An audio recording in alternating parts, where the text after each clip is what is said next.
Bagdad. Les principales dates de l'Irak depuis l'invasion américaine de 2003.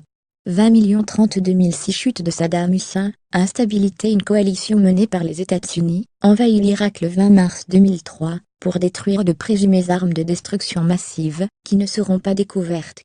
La prise de Bagdad a lieu le 9 avril. Le dictateur Saddam Hussein s'enfuit. Il sera capturé le 13 décembre et pendu 3 ans plus tard.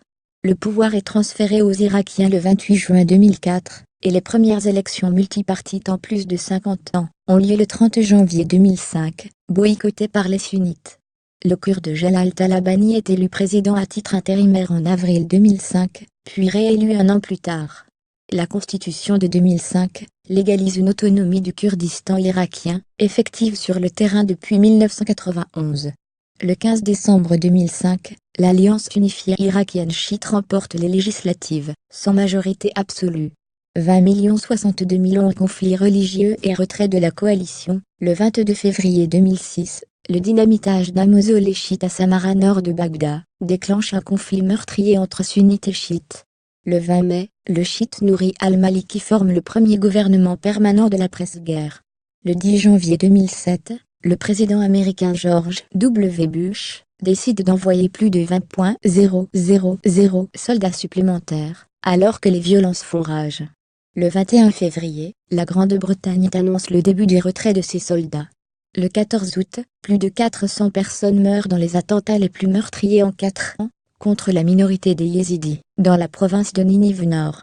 Le 1er janvier 2009, l'Irak prend le contrôle de la zone verte ultra sécurisée à Bagdad, symbole de l'occupation américaine. Le 27 février, le nouveau président américain Barack Obama annonce le retrait de ses troupes d'ici fin 2011. Faute de majorité claire aux législatives de mars 2010, il faudra attendre novembre pour la formation d'un gouvernement d'unité nationale, dirigé par M. Maliki.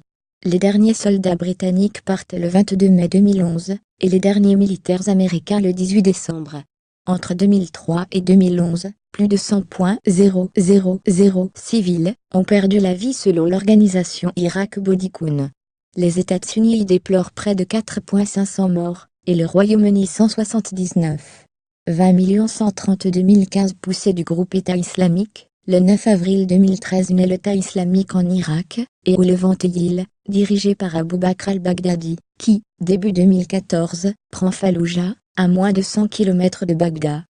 Lors des premières législatives depuis le départ des Américains, le 30 avril 2014, la coalition de M. Maliki arrive en tête, mais sans majorité claire. Le 10 juin, l'IL prend Mossoul, deuxième ville du pays, et de vastes territoires. Le 29 juin, l'organisation proclame un califat, et se rebaptise État islamique EI. Le 8 août débutent des bombardements anti-djihadistes américains, puis d'une coalition menée par Washington, alors que la poussée de l'EI suscite un exode de chrétiens et yézidis. Début 2015, les djihadistes détruisent de nombreux trésors archéologiques. 20 162 017 reprises de territoire à l'EI. Le 26 juin 2016, les troupes gouvernementales reprennent Falloujah. Sur la défensive, les djihadistes multiplient les attentats. Le 10 juillet 2017, Mossoul est libéré après près de 9 mois de combats, qui ont ravagé la ville et généré une crise humanitaire. Le 31 août, les forces irakiennes reprennent le bastion djihadiste de Tal Afar, situé entre Mossoul et la frontière syrienne.